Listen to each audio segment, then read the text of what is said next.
Major support for Out to Lunch is provided by the law firm of Jones Walker, established in 1937 with over 375 attorneys in offices throughout the U.S., providing a comprehensive range of services to a local, national, and international client base. JonesWalker.com. And by Three Roll Estate Craft Rum Distillery, crafting premium rum from their own Louisiana sugarcane. Three Roll is cane to glass. From Tula Tacos and Amigos in downtown Lafayette, we're out to lunch with Christian Mader, publisher and editor of The Current. It's business, Acadiana style. Welcome to Out to Lunch. I'm Christian Mader.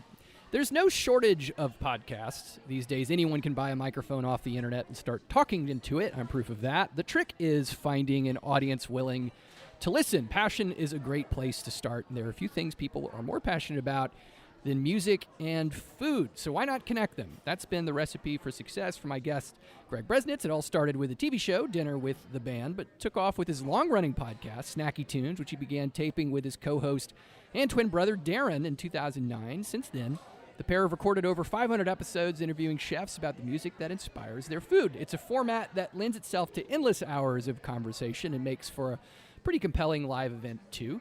In 2022, Greg debuted Crescendo, a new show guiding listeners through a 7-course menu with a chef pairing each dish with a song. Greg grew up in Philadelphia, but built his career in New York and relocated to Lafayette in 2020. It's a fitting place for what he does. Few places combine food and music quite like Acadiana. Greg Bresnitz, welcome to Out to Lunch. Thank you for having me. Knowing your audience is the first rule of media. It's also the best way to make your case in advocacy, especially when you're talking to the world. Warren Perrin is an attorney by trade, but he's best known internationally as an advocate for Acadian culture and a preservationist of Cajun history. He's also an author of books, including a biography of Beausoleil Broussard, and he founded the Acadian Heritage Cultural Foundation, which operates the Acadian Museum of Louisiana in Erath, his hometown. Warren made international headlines as the man who won an apology from the Queen of England. He spent a decade petitioning the British Crown to formally end the exile of the Acadian people. And in 2003, the Crown issued a Royal Proclamation apologizing for the expulsion and setting July 28th as the official date commemorating the Acadian deportation. If that weren't enough, Warren was also inducted into the UL Sports Hall of Fame for his achievements on UL's legendary weightlifting team. Warren Perrin, welcome to Out to Lunch. A pleasure to be here, Christian. So, Greg, you've taped 500 episodes of Snacky Tunes. So I'm like, I rarely interview other interviewers, and I'm thinking to myself, like, God, if I get to 500 episodes, like, what am I even talking about at that point? I mean, do you feel like it's someday you're just going to run out of bands and food to talk about? I mean, the good thing about interviewing chefs and musicians is that there's always new ones, and they've always got something interesting to say. A lot of the interviews that we've done on Snacky Tunes are hyper-personalized. We go all the way back to the beginning. We've done everything from a chef you've never heard of that just opened up their first restaurant to Massimo Bottura, biggest chef in the world, and everyone in between. Each one has a unique story and a way that they got there, and each one has a unique insight on how they approach food and serving their customers. So we take the time to really research them and their viewpoints, and it really makes for a good conversation. I see are less about interviews, actually, and more like guideposts. I see it to be a story that just unfolds, and I'm there just to get it out of them best they can. The best interviews are where I ask maybe 6 questions over 40 minutes, and they do most of the talking. Wow. What was Massimo's musical pairing?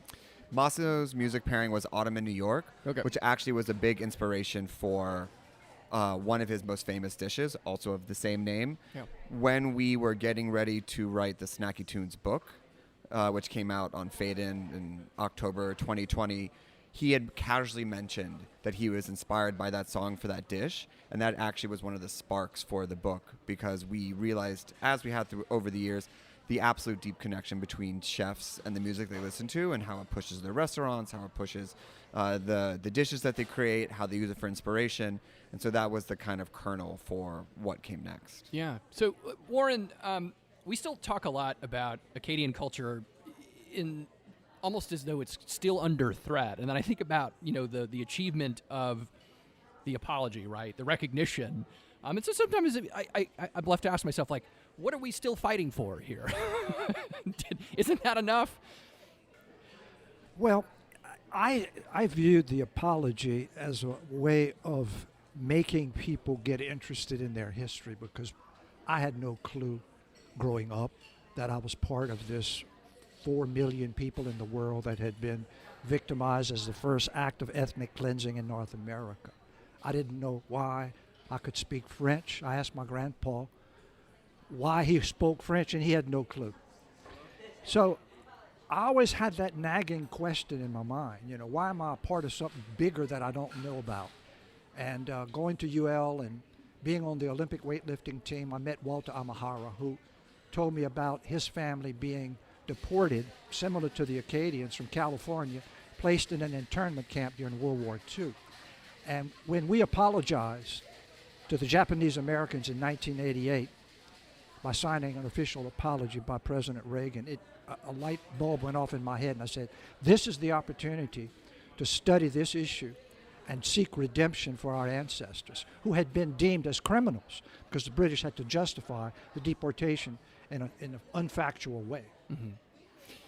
Yeah, it's a powerful idea, right? I mean, and it's certainly something that resonates even today, obviously. And it strikes me, though, that we spend a lot of time, thinking through preservation, right? Like you're talking about how you grew up as a person sort of unaware of this history, and sometimes people would have this idea that, well, that's because you weren't so interested in history, you were too busy living it, right? I mean, at some point when we're kind of thinking about history and preservation, that there can be a tendency to put it in a box and say that's that thing, and life is for the living, man, right? I mean, well, if Longfellow, the poet, doesn't write Evangeline and publish it in 1848, we would have been forgotten in history. We wouldn't be here talking about Acadian or Cajun culture, period. Because there was a century of silence following the deportation. Mm-hmm. No one wrote about it. There were no songs written, no poetry. Nobody told the story. Both sides wanted to get on with their lives. And Longfellow lit the spark that made the whole world. It made his book the #1 best-selling book in the world for 14 years. And the last line in Evangeline is, "The exile begins, never to end." So there's a lot of powerful symbolism to me in that poem. And although we latched upon Evangeline as this fictional heroine, which we hung our history around that, and she was fiction. So it's like our actual history is so much more interesting than the fictional story that Longfellow spun with Evangeline. But it's the power of the story of separating people and families and lovers and trying to find each other that makes it such a compelling story. Greg, I'm curious if you think about what you do at all in terms of documentation, right? I mean, you that's an impressive catalog of stories that you've captured, over 15 years. But I understand that it's deeply personal, right? That you're trying to connect with that person. But do you at all think about that as a record of history? Oh, absolutely. The book that we wrote, we feel was done right at the kind of end of the golden era of the restaurant industry. We finished the book, and then I think we finished editing it early March, and then COVID happened, and then everything that happened to the restaurant industry happened. So our book is a combination of playlists, stories, narratives, etc., about people growing up and being inspired and telling their personal history, and it's chefs from around the world. So it's interesting to hear how you talk about, Warren, about this way of capturing a story and telling a story. And most of these people came from communities that were either overlooked or undervalued or not served well.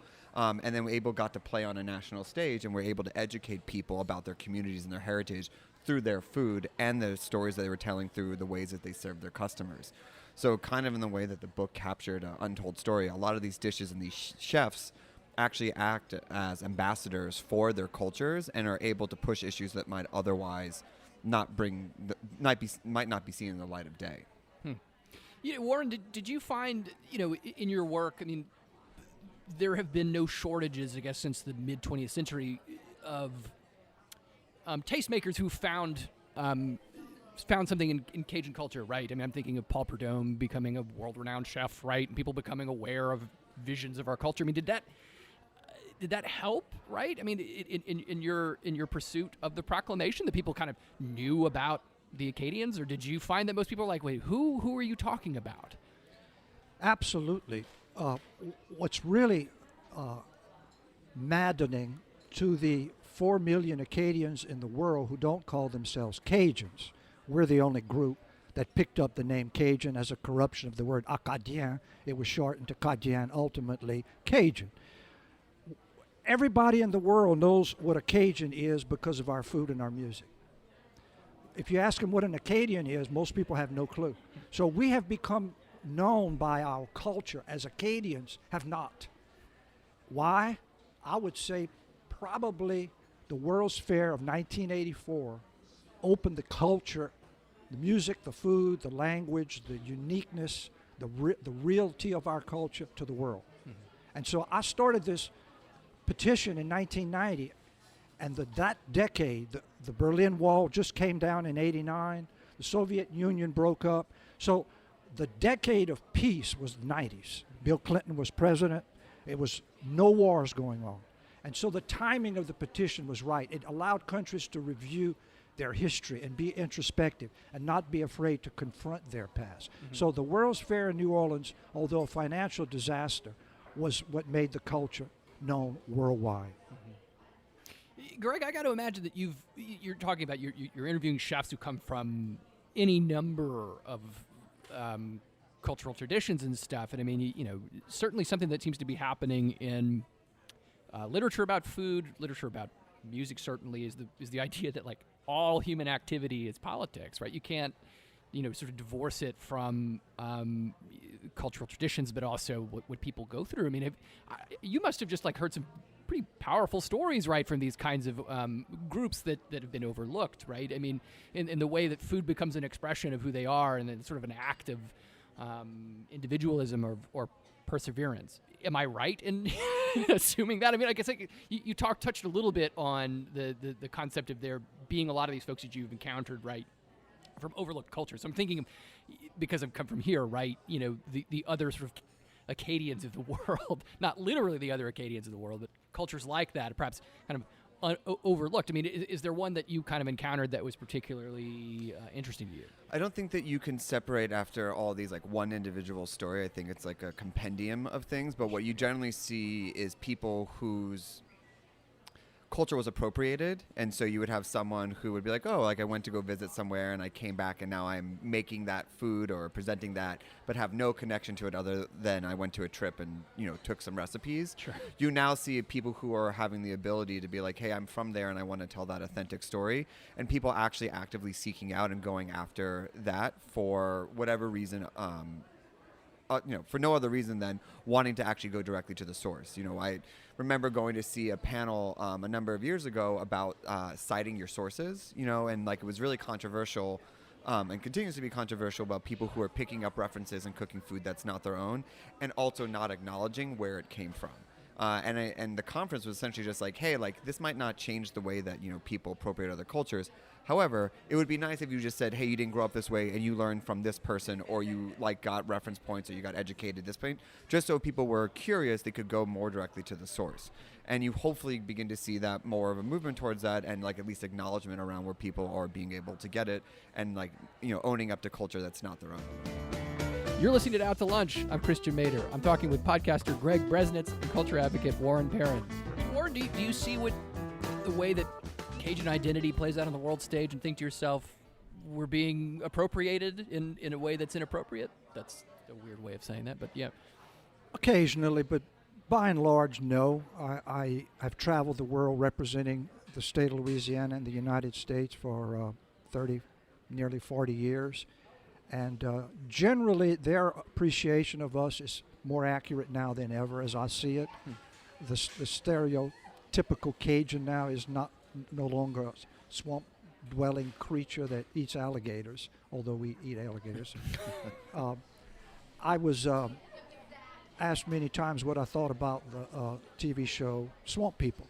And what I haven't told many people is I helped them launch that show from the Acadian Museum of Erath, where they wanted to study Cajuns. And I spent 3 days with the producers of the show, and they wanted to know whether I wanted to be credited for having helped them create the show, and I declined. Because there are people that live like swamp people. I know them. They live in Kaplan, they live in Erath, they live in Delco. But that's such a small slice of the culture. I think now we're appreciated more for the Paul Prudhommes, the George Rodriguez, the Zachary Richards, the Darrell Bourques of the world that have reached out and made us better understood. If I may, so the new podcast I did called Crescendo, it's a very different format than Snacky Tunes. Chefs imagine a 7-course menu, and then each dish is paired with a song. So the Lafayette episode we did was with Holly Gerard, who's third-generation owner of Tons, and Roddy Romero, who I believe everyone knows and has been played on KRVS many, many, many times. And what was super interesting is that their episode was probably one of my favorites, if only because it was so unique to the culture of Acadiana and played into none of the stereotypes that you would think that would kind of come with that. The show was about, preservation of a cultural institution and a culinary institution that has like stayed true to their community and presented dishes that were in fad, out of fad, now accepted and now sought after. From Holly's side of view, and then from Roddy's side of view, presenting songs by like Bobby Charles or Professor Longhair, which I know is not necessarily Lafayette, but of the Louisiana cultural mindset. And I think what's been amazing as an outsider is that Acadiana has just stayed true through all the years and never wavered, right? It never succumbed to national, international trends. It's always been itself. And I think that people find a deep respect and appreciation for it because instead of becoming homogenized, it just becomes, people have now come to it as opposed to Acadiana going to them, which is why the appreciation might be so well respected on an international stage. What you may not know is that Acadiana, in the last 2 censuses, was shown to be the most culturally diverse region in the United States. I believe it. Dr. Karl Brasser was hired by the Russian government when the Soviet Union was breaking up, and they wanted to try to prevent ethnic cleansing in the former Soviet Union. And they came and hired him to do a study as to why the most culturally diverse region in America got along with each other, had a flag, had a designated region of Acadiana, a 22-parish area. Now, what's the answer? I submit it's that we settled here, Acadians, victimized by ethnic cleansing. 1/3 of our people were killed during the deportation or died of starvation or disease. And so we just have it in our DNA to be more accepting of people, as I see it. That's why we have a German festival. We have a Vietnamese festival. If you want to go to New Iberia to meet the Thai people, they're there. So I think it springs from the people that settled here. We have always, Acadiana has always been a welcoming area. And when freed slaves or escaped slaves left plantations on the river, they couldn't head east, that was British. They always headed west. And they ended up settling the parishes of St. Landry, Evangeline, where you sprung with Zydeco music, the Creole culture, cowboys. And you see it, time and time again in the history of dishes. You can see, kosher laws, for example, were only enshrined later as religious, but they were actually originally like dietary. Jewish people had a predication to not eating, pigs because of trichinosis, and seafood gave them allergies. And every time that I'm here, and when Holly talks about it on Crescendo about the gumbo and the kind of the dishes that all started with, relatively poor, not a lot of money, but they would take, cheap cuts that needed a long time to cook, and like you see it in the dishes, or you needed a roux that would just needed fortification, just like flour and water, how you could get it. And you see a history of a people. So to go back to the narratives, if you go and you take down people's dishes and you break it down, you take it all the way to the roots, and it's not deconstructed or modernized, you see a commonality. And I think, what's so super interesting, Warren, is especially here, you see so many cultures up against each other, being respectful and possibly inspired, but still very uniquely defined in a way that is amazing. And I think now on the other side of whatever era where homogenization, as I talked about before, or assimilation or ethnic cleansing, people want to hold on to it because it's not a given that something won't disappear. And when you get these chefs being able to put these dishes forward day after day, year after year, decade after decade, especially if it's generational, it becomes something deeply appreciated and super valued and something that needs to be held on to. Yeah, Greg, hearing you sort of talk about this, right, it makes me feel like your work ends up getting into almost less about the culinary aspects of it, right, but something more historical in nature, right? Something's kind of been rattling in my head a little bit. It was sort of that Frank Zappa quote, right, which is writing about music's like dancing about architecture. There's this idea that there's something intrinsically difficult about writing about other art forms. You're obviously podcasting's a little different, but how do you approach that with your chefs? At some point, we're sitting in a restaurant here, I can smell them cooking pork, but that's a hard thing to convey to people but a history is much easier. I think what you're maybe looking for is human. So my approach to the culinary world has always been the human element of it. There are other culinary shows out there that will tell you how to chop vegetables and the best way to like braise a lamb shank, and that's great. But that's also like you're listening to that, and are you in the kitchen? My approach has always been through like what is the human side of it, and how are they connecting with other humans? Snacky Tunes and the book and Crescendo is essentially like two different type of artistic disciplines, food and music, and how they connect with other people. Outside of lyricists, it's mostly nonverbal ways of connecting with people and finding those like deeper bonds.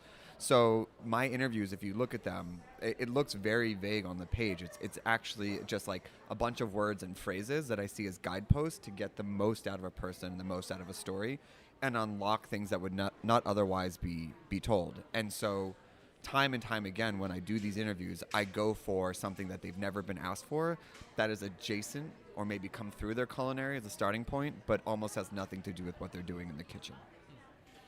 Warren, I'm sort of curious at this point.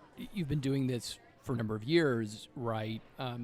Who in your mind you're speaking to, right? I mean, like at some level, like you write books, you talk about the Acadian story, but are we telling the Acadian story now for the people that live here, for outsiders like Greg? I mean, who are we talking to now? The story is not finished. I literally learn something every week. I just read an incredible historical article tying in the American Revolution directly to the Acadian deportation. Why? Because the colonies had to subsidize and feed 5,000 Acadians for 7 years during the French and Indian War without government support. Their enemy. And so that led to an increase in taxes proposed on the colonies, which led to the Boston Tea Party, which led to the American Revolution. So we're still part of this world history that people are just coming to piece together. Dr. John McFarrig of Yale University is the one who first made the statement that the Acadian deportation set the stage for the American Revolution. It just happened a few years after. And of course the Acadians who had come to Louisiana joined the Spanish militia and defeated the British at three key battles, Mobile, Pensacola, and Baton Rouge, and George Washington complimented the Spanish for helping him win the American Revolution. So when I learn things like this, and you can't find that in a book, this has just been published in a historical article, it makes me want to keep digging and keep exploring. Sure, but I mean, obviously knowledge is worth its own weight, but to some extent it's like I wonder, are we doing this for our own benefit, right? Saying, okay, we got to preserve this and tell this story to the people who live in Lafayette and the surrounding, or are we trying to talk to the world at large about all this? Yes, we are, because ethnic cleansing and genocide is not a good thing. And as long as we study it more and we see why it happens and what are the results of it, one of the proudest things I am about the Royal Proclamation, which is bilingual. It's used in the French immersion schools to teach children. If they can understand the Royal Proclamation's language, they understand Acadian history, and they know they were victimized by the British. The Queen just celebrated her 70th anniversary for accession to the throne, and I was contacted by the BBC, and they wanted to interview me. And I said, why do you want to interview me about the Queen's biography? And they told me, you're the only person that's ever sued the Queen. What do you think about her? And I said, I think she's the wisest woman that ever lived because she did the right thing. I just gave her the opportunity to do the right thing. So to me, it's how are you going to get kids to be interested unless you're teaching it to them in school, and the proclamation is part of that. Greg, you mentioned that when you have occasion to learn about cultures, right, through either medium, food, music, whatever, you start to see themes and commonalities. I mean, I am curious as a guy who grew up in Philadelphia, right, married into the family, so to speak. I mean, what are those themes that you see, like that people might think is idiosyncratic to Acadiana, but you see expressed in other cultures from the work that you do? I mean, marrying a Cajun and coming down here, it's odd. I actually see a lot of commonalities. I grew up Jewish between Jews and Cajun. It's almost stark in their love of food, persecuted people over the time. Story is definitely not done being told ever. I actually really identify with that, Warren. And a real strong suit of perseverance and just doing whatever it takes to make sure that not only does your culture survive, but your family is protected and you have the right to exist. I see a lot of strong parallels for that.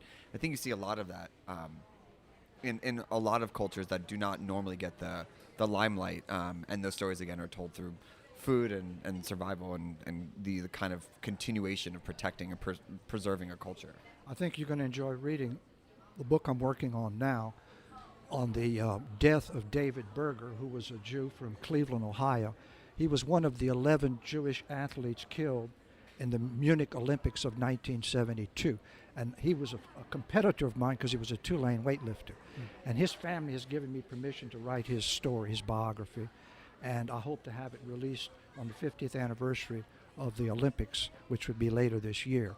And I spent a lot of time contrasting and comparing the Jewish and Acadian cultures. And one thing that you said I wanted to pick up on and to your question about the importance of telling stories. So Najat Kanash, who is someone I met when we wrote the book and is also on the season of Crescendo, she has told me over and over again that she was born a poor girl with no shoes who was destined to do nothing.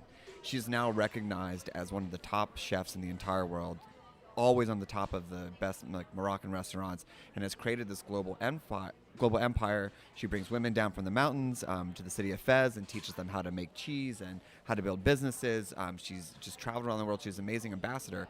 And she tells her same story over and over and over. I've interviewed her multiple times for multiple different projects. She always tells me the same thing. And at one point, it's like, Najat, I know this. I know this. You don't need to tell me again. She's like, I do need to tell you again. Because you need to know my story so you can use your platform to tell other people a story so young girls who were told they were born to do nothing can see my story and achieve what I've achieved.